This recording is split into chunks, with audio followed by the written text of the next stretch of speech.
കാട്ടിൽ വേട്ടയാടാൻ പോയ ശിവൻ ഒരു മധുരസ്വരം കേട്ടു. അത് കൂലിവാക എന്ന ആദിവാസി പെൺകുട്ടിയുടേതാണെന്ന് അദ്ദേഹം മനസ്സിലാക്കി. അതിമനോഹരമായൊരു പെൺകുട്ടിയായിരുന്നു കൂലിവാക. കൂലിവാൻ എന്നറിയപ്പെടുന്ന ആ വനപ്രദേശത്തെ ഏകാന്തതയും കാട്ടുകെട്ടിയുടെ വന്യമായ സൗന്ദര്യവും ഭഗവാനെ കാമഭ്രാന്തനാക്കി.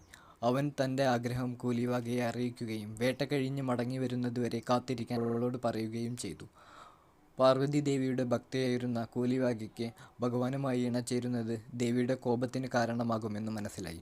എന്നാൽ ശിവൻ അദ്ദേഹത്തെ നിരസിച്ചാൽ പോലും അവൾ ശിവൻ്റെ കോപത്തിനും ഭയപ്പെട്ടു. ഈ വിഷമാവസ്ഥയിൽ നിന്ന് തന്നെ രക്ഷിക്കാൻ അവൾ ദേവിയോട് പ്രാർത്ഥിച്ചു. തൻ്റെ നിഷ്കളങ്കതയിൽ സന്തുഷ്ടയായ പാർവതി അവളുടെ മുന്നിൽ പ്രത്യക്ഷപ്പെട്ട് തൻ്റെ യഥാർത്ഥ വ്യക്തിത്വം വെളിപ്പെടുത്തി. മുൻ ജന്മത്തിൽ കൂലിവാക പാർവതിയുടെ പരിചാരികയായ ഒരു ദാസി മനസ്വിനിയായിരുന്നു. ഒരു ദിവസം അവൾ ആ സമയത്ത് ഒരു കുഞ്ഞായിരുന്ന ഗണേശനെ മുലയൂട്ടാനിടയായി.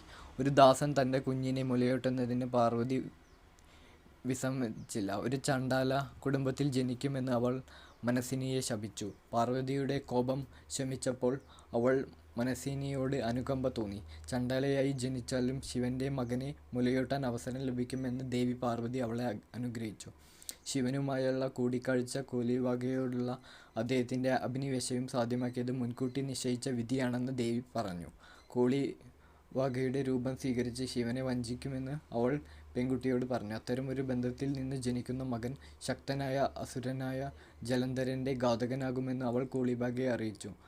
അങ്ങനെ വിധിയുടെ ഗതി വെളിപ്പെടുത്തി. നിഷ്കളങ്കയായ പെൺകുട്ടിയെ അവൾ പറഞ്ഞ് അയച്ചു. കപട കൂലിവാകൻ ഒരു ചക്കയിൽ ഘടിപ്പിച്ച ഒരു വള്ളിയിൽ ആടാൻ തുടങ്ങി. ശിവൻ്റെ വരവിനായി കാത്തിരുന്നു. അവരുടെ സംയോജനത്തിലൂടെ ദിവ്യശക്തിയുള്ള ഒരു കുട്ടി ജനിച്ചു. കുട്ടിയുടെ സംരക്ഷണത്തിനായി ശിവൻ ഒരു എരുമയെ ഏർപ്പാടാക്കി.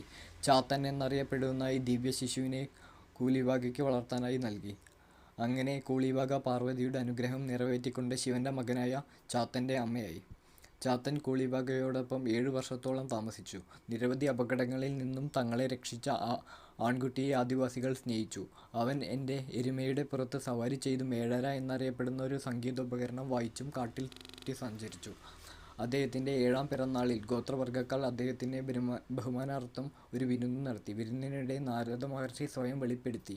ചാത്തന് തൻ്റെ ജനന രഹസ്യം അദ്ദേഹത്തെ വെളിപ്പെടുത്തി. മാത്രമല്ല കൈലാസത്തിൽ തൻ്റെ യഥാർത്ഥ മാതാപിതാക്കളെ സന്ദർശിക്കാൻ നാരദൻ ചാത്തനോട് ഉപദേശിച്ചു. തൻ്റെ ജനത്തിൻ്റെ യഥാർത്ഥ ഉദ്ദേശവും അദ്ദേഹത്തിനോട് പറഞ്ഞു. വളർത്തമ്മയുടെയും സുഹൃത്തുക്കളുടെയും അനുമതിയോടെ ചാത്തൻ കൈലാസത്തിലേക്കുള്ള യാത്ര ആരംഭിച്ചു. തൻ്റെ എരുമയുടെ പുറത്ത് കയറി കൈലാസത്തിലേക്ക് പോയി.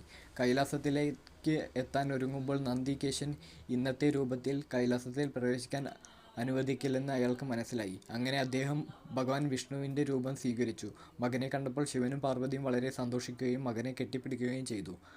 മായ കൊണ്ട് നീ വിഷ്ണുവിൻ്റെ രൂപം വിളിച്ചു, അതിനാൽ നീ വിഷ്ണുമായ എന്നറിയപ്പെടും എന്നും പറഞ്ഞുകൊണ്ട് ശിവൻ അദ്ദേഹത്തെ അനുഗ്രഹിച്ചു. മാത്രമല്ല ദേവന്മാരെ ഉപദ്രവിച്ചു കൊണ്ടിരുന്ന ഒരു അസുരനായ ജലന്ധരനെ കൊല്ലാനുള്ള രഹസ്യങ്ങളും അദ്ദേഹം അവന് യുദ്ധകലയും പഠിപ്പിച്ചു. ഇന്ദ്രനിൽ നിന്നും വരം നേടിയൊരു അസുരനായിരുന്നു ജലന്ധരൻ. സ്വർഗം, പാതാളം, ഭൂമി എന്നീ 3 ലോകങ്ങളുടെയും അദ്ദേഹം ഭയപ്പെടുത്തിക്കൊണ്ട് ചാത്തൻ അയാളെ യുദ്ധത്തിന് വെല്ലുവിളിച്ചു. ഒരു ഘോരമായ യുദ്ധത്തിന് ശേഷം മായയുടെ സഹായത്തോടെ സുദർശന ചക്രത്തിൻ്റെ രൂപം സ്വീകരിച്ച് ജലന്ധരൻ്റെ തല വെട്ടാൻ ചാത്തൻ പുറപ്പെട്ടു. അപകടം മനസ്സിലാക്കി അദ്ദേഹം രക്ഷപ്പെട്ട് കടലിൽ ഒളിച്ചു. ചക്രമായി ചാത്തൻ അയാളെ പിന്തുടർന്നു. ശക്തമായി കറങ്ങുന്ന ചക്രത്തിൻ്റെ ചൂട് കാരണം ജലന്ധരൻ ഒളിച്ചിരുന്ന വെള്ളം തിളച്ചുമറിയാൻ തുടങ്ങി. ചൂട് സഹിക്കാൻ കഴിയാതെ ജലന്ധരൻ പുറത്തേക്ക് വന്നു. ഉടനെ അയാളുടെ തല വെട്ടേറ്റു. അങ്ങനെ ജലന്ധരൻ അവസാനിച്ചു. ജലന്ധരനെ വധിച്ചതോടെ ദേവന്മാർ ചാത്തൻ്റെ ശക്തി തിരിച്ചറിഞ്ഞു. ഇന്ദ്രൻ അയാളെ സ്വർഗത്തിലേക്ക് ക്ഷണിച്ചു. എന്നാൽ തൻ്റെ സംരക്ഷണം ആവശ്യമുള്ള ദരിദ്രരുടെ ഇടയിലേക്കാണ് തൻ്റെ സ്ഥാനം എന്ന് പറഞ്ഞ് ചാത്തൻ ആ വാഗ്ദാനം നിരസിച്ചു. സ്വന്തം ജനതയുടെ അടുത്തേക്ക് മടങ്ങി. ബ്രിഗൻ എന്ന മറ്റൊരു ശക്തനായ അസുരൻ കൂലിവാകയെ കാട്ടിൽ കണ്ട് അവളെ ഭാര്യയായി എടുക്കാൻ ആഗ്രഹിച്ചു. വലിയൊരു സൈന്യവുമായി അവളെ പിടികൂടാൻ ശ്രമിച്ചു. ചാത്തനും വിശ്വസ്തനായ അനുയായിയായ കരിങ്കുട്ടിയും ആക്രമണത്തെ ചെറുത്തു. സംഘർഷണത്തിൽ ചാത്തന് പരിക്കേറ്റു. നിലത്ത് വീണ രക്തത്തിൽ നിന്നും 400 കുട്ടിച്ചാത്തന്മാർ ഉയർന്നു വന്നു. തൻ്റെ പെട്ടെന്നുള്ള പരാജയം മനസ്സിലാക്കിയ ബ്രിഗൻ ചാത്തനെതിരെ 10 ബ്രഹ്മാസ്ത്രങ്ങൾ പ്രയോഗിച്ചു. 10 കുട്ടിച്ചാത്തന്മാർ ധീരമായ ആയുധം വിഴുങ്ങി ജീവൻ വെടിഞ്ഞു. ശേഷിച്ച 390 കുട്ടിച്ചാത്തന്മാർ സൈന്യത്തെ പരാജയപ്പെടുത്തി. ചാത്തൻ തൻ്റെ കുറുവടി ഉപയോഗിച്ച് ബ്രിഗനെ വധിച്ചു.